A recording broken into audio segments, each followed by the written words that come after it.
Já estamos de volta com Política Cruzada no segundo bloco dessa manhã de domingo. No primeiro bloco a gente falou muito de saúde, né? É um problema que a cidade está enfrentando muito. E agora eu vou avançar um pouquinho mais nessa história. Eu falei sobre o prefeito ter levado uma comitiva de jornalistas para conhecer as obras da cidade. Eu vou inverter agora, César. Começar com o Márcio, que ele costuma medir muito essa popularidade, né? Essa questão com as pesquisas de opinião, medir a popularidade dos políticos. O prefeito Gilmar Machado fez isso, lógico, com o objetivo de mostrar para a imprensa, mostrar para os empresários e, consequentemente, gerar notícias de que a cidade tem obras. Foi mostrar as obras da periferia, as 4.000 casas em andamento, construção, o corredor de ônibus da Segismundo, o terminal de ônibus, as UPAs, as UBSs, as escolas infantis, as escolas do ensino fundamental. Dos pontos de vista, bom, isso para mim aqui já está dando um sinal. Olha, eu sou candidato à reeleição e estou mostrando aqui que eu estou fazendo. Embora não seja para o centro da cidade, porque o meu plano de governo era voltado para a periferia, eu estou cumprindo. Eu estou fazendo uma leitura errada ou é isso mesmo, Márcio? E essa demonstração dele é sinal de que ele pode recuperar ainda um pouco a popularidade? Olha, a gente tem claro a situação de que o prefeito, quando assume o cargo, ele tem aquele período chamado de lua de mel, que são os primeiros 100 dias de governo. A partir dos 100 dias começam as cobranças e, consequentemente, o prefeito já está no seu penúltimo ano de gestão. Então, ele tem agora que dar visibilidade para o que ele fez, com o objetivo de capitalizar politicamente e se credenciar a uma eventual reeleição. Então, quer dizer, qualquer manobra que fosse feita, por exemplo, a partir do ano que vem, já seria encarada como manobra eleitoreira. Mas no ano ainda pré-eleitoral, então seria o cumprimento das promessas de campanha. Então, o prefeito está apontando e apostando as suas fichas exatamente nisso, porque, sem sombra de dúvidas, se você tem alguma coisa para mostrar, você pode capitalizar e melhorar, inclusive, o seu índice de aprovação. Isso vai refletir, Márcio? Pois é, a política é muito dinâmica, né? E nós estamos diante de um fenômeno que eu não sou cientista político, mas milito na política exatamente, não só como jornalista, mas sobretudo também como responsável por um instituto de pesquisa de opinião. Então, na realidade, a questão fundamental é que você tem que ter claro o seu objetivo político. E, na realidade, quando nós estamos numa situação como essa, desde 2012, com as manifestações de rua, a população já começou a emitir alguns sinais. E você tem que ter a capacidade de interpretar e de ler esses sinais. As redes sociais acrescentaram um novo veículo de propagação. Então, nos últimos, a partir do ano passado, com as eleições presidenciais, nós vivenciamos na rede social um fenômeno muito interessante e que, há 8 anos atrás, foi palco o Irã, com a primeira manifestação através das redes sociais.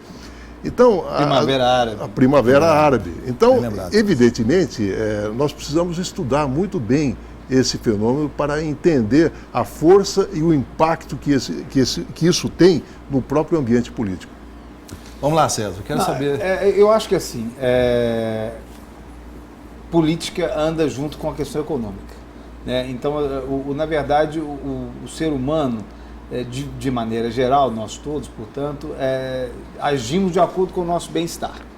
Se a gente está feliz, se a gente está empregado, se a gente está, né, nossa família está bem, se a coisa está boa, se a vida está boa, para que mudar? Vamos continuar. E quem está no poder trabalha com essa perspectiva. Falando especificamente do prefeito Gilmar Machado, o Márcio definiu bem o que o prefeito está tentando fazer no sprint final, tentar viabilizar a candidatura à reeleição. No cenário atual, ele tem consciência disso. Eu, inclusive, recentemente estive conversando com o prefeito Gilmar Machado. Ele tem consciência que é difícil, né? Para um sujeito que foi eleito com quase 70% dos votos válidos, eu também escrevi isso recentemente, o cenário para o ano que vem, nas próximas eleições para prefeito, é muito diferente. E ele precisa de preparar o terreno para tentar viabilizar a própria candidatura à reeleição, porque do jeito que estava indo as coisas, ou ainda está, não sei, até viabilizar a própria candidatura à reeleição seria difícil, porque os aliados todos já estão se movimentando para ter vida própria, né? O PMDB trabalha para ter candidato a prefeito em Uberlândia no ano que vem. É bom lembrar também que o PMDB são vários, né? Então, um trabalha para um lado, o outro trabalha para o outro. Pode falar nome, não tem problema não, você escreveu na sua coluna. Não, escrevi, porque para abreviado. Então, o PMDB de Uberlândia são 3, pelo menos, né? O PMDB da turma do ex-prefeito Zaira Rezende, que tem secretaria, PMDB do deputado estadual Leônidio de Bolsas, que tem 2 secretarias no governo Gilmar, o PMDB do ex-suplente senador Wellington Salgado, que tem secretaria e também cargos lá. Então, esses 3 PMDBs não andam juntos, né? Mas pensam em trabalhar uma candidatura própria. Por que pensa? Porque quando vê que o prefeito está em dificuldade, né, por falta de recurso e por outras questões, todo mundo cresce o olho, né, Márcio? Todo mundo vê perspectiva.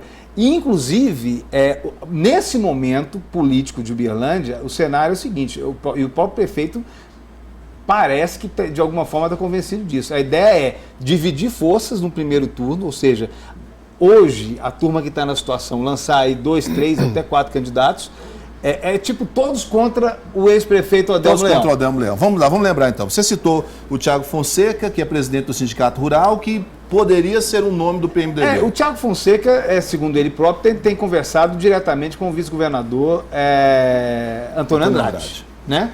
O Thiago Fonseca é presidente do Sindicato Rural de Uberlândia, é de uma família política tradicional da cidade, neto do ex-prefeito José Fonseca e Silva. E é muito difícil, né, mas você saber nesse momento se isso é mais uma estratégia, se estão querendo irritar o ex-prefeito Adelmo, porque é um sujeito de origem ruralista. Ruralista também. Eu vou citar o fabulista Jean de La Fontaine, que na monarquia francesa foi proibido de escrever os seus artigos. Então ele usou a metáfora dos bichos, ele usava sempre a figura dos animais. E a fábula do macaco e o gato, ela cabe bem nesse aspecto, porque o macaco queria comer castanhas que estavam no fogo. E ele percebeu que, olhando para as castanhas, estava o gato. E aí ele perguntou para o gato, você quer comer castanhas? O gato disse, quero, então me empresta a sua pata. Então, essa situação do lançamento, às vezes, prematuro, é um pouco a fábula do La Fontaine, porque, de repente, esses candidatos prematuros estão se habilitando a serem gatos, com as suas patas sendo utilizadas. Eu quero rapidamente resgatar ainda um aspecto do... Tem outros termos também, se não quiser usar o La Fontaine, boi de piranha... Isso, também. Ainda com relação a essas obras que estão sendo mostradas agora, é interessante a gente observar o seguinte, é muito comum, às vezes você pega o seu carro, você mora no hipercentro e você vai para a periferia, e de repente você dá conta que a cidade cresceu. E aí você começa a ver uma série de novidades. Com Uberlândia que você não conhece. Exatamente. Então, muitas vezes, a lupa, ela se instala no hipercentro da cidade e você esquece da periferia.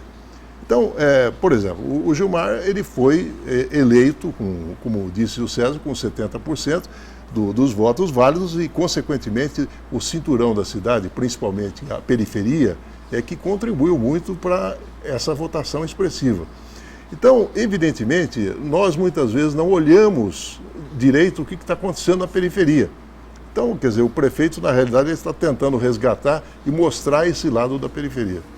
Vamos ver se isso vai refletir, como a gente disse anteriormente. Mas voltando aos nomes, ainda dá um tempinho para a gente falar. O César falou do Thiago, pensemos aí na possibilidade do PMDB aceitar. Tá, tudo bem. Thiago, eu até outro dia conversava com o César... O Thiago, por ser um fato novo, um jovem... Jovem, não tinha nenhuma ligação, não tem um histórico que mancha, não tem nada. É algo... É de uma família tradicional... Que conhece, né?